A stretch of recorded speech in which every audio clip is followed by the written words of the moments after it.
টেররিস্টদের সঙ্গে যোগাযোগ ছিল। বম্বে দাঙ্গা ইত্যাদির সময় তার যে ভূমিকা ছিল সেটা সন্দেহের উপরে নয়। কে মুরগি হবে ঠিক করা যাচ্ছে না, কেউ রাজি নয়।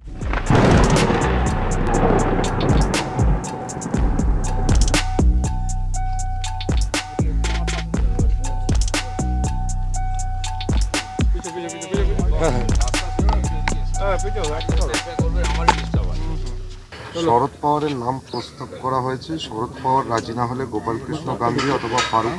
দেখুন, শরদ পাওয়ারকে সবাই ধরেছেন, সিনিয়র আছেন, কিন্তু তারও ইতিহাস যেটা আছে, একসময় টেররিস্টদের সঙ্গে যোগাযোগ ছিল। বম্বে দাঙ্গা ইত্যাদির সময় তার যে ভূমিকা ছিল সেটা সন্দেহের উপরে নয়।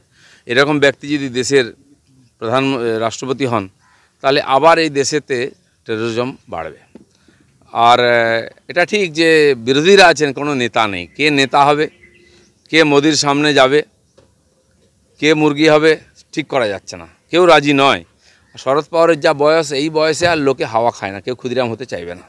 তো সেই জন্য মমতা ব্যানার্জির ইচ্ছা আছে যে কেউ যদি একবার আমাকে বলে আমি রাজি হয়ে যাব, কিন্তু কেউ ওনার নাম বলবে না। উনি খুব চেষ্টা করছেন, সবাইকে বোঝাচ্ছেন, কেউ আসতে চাইছে না। শুনলাম 18টা পার্টি এসেছিল।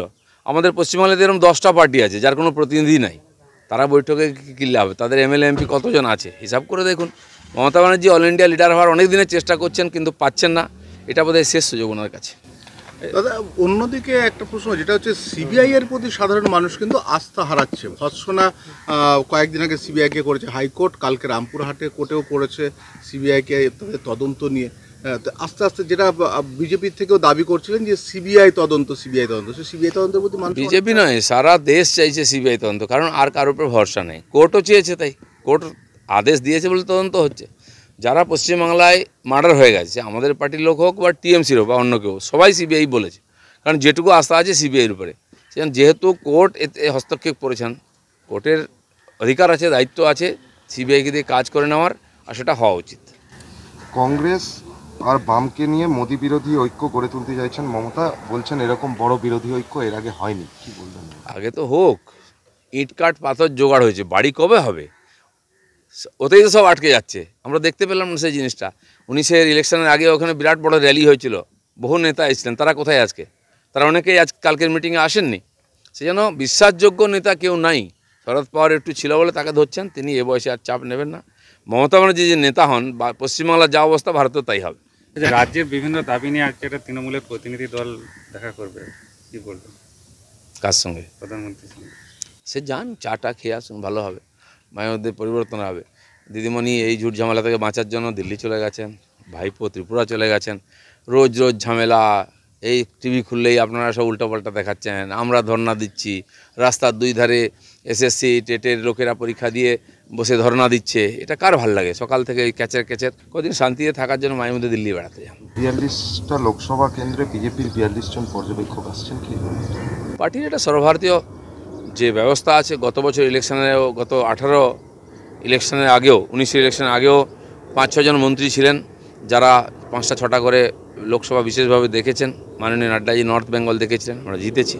তো পার্টি ইলেকশনের প্রস্তুতি হিসাবে মন্ত্রী এমপিদেরকে সব জায়গায় লাগায়, যেখানে আমরা জিততে পারিনি সেখানে বিশেষভাবে প্রয়াস করে, আর তার যাতে রেজাল্ট ভালো হয় তার প্রস্তুতি শুরু করেছে পার্টি 24-এর।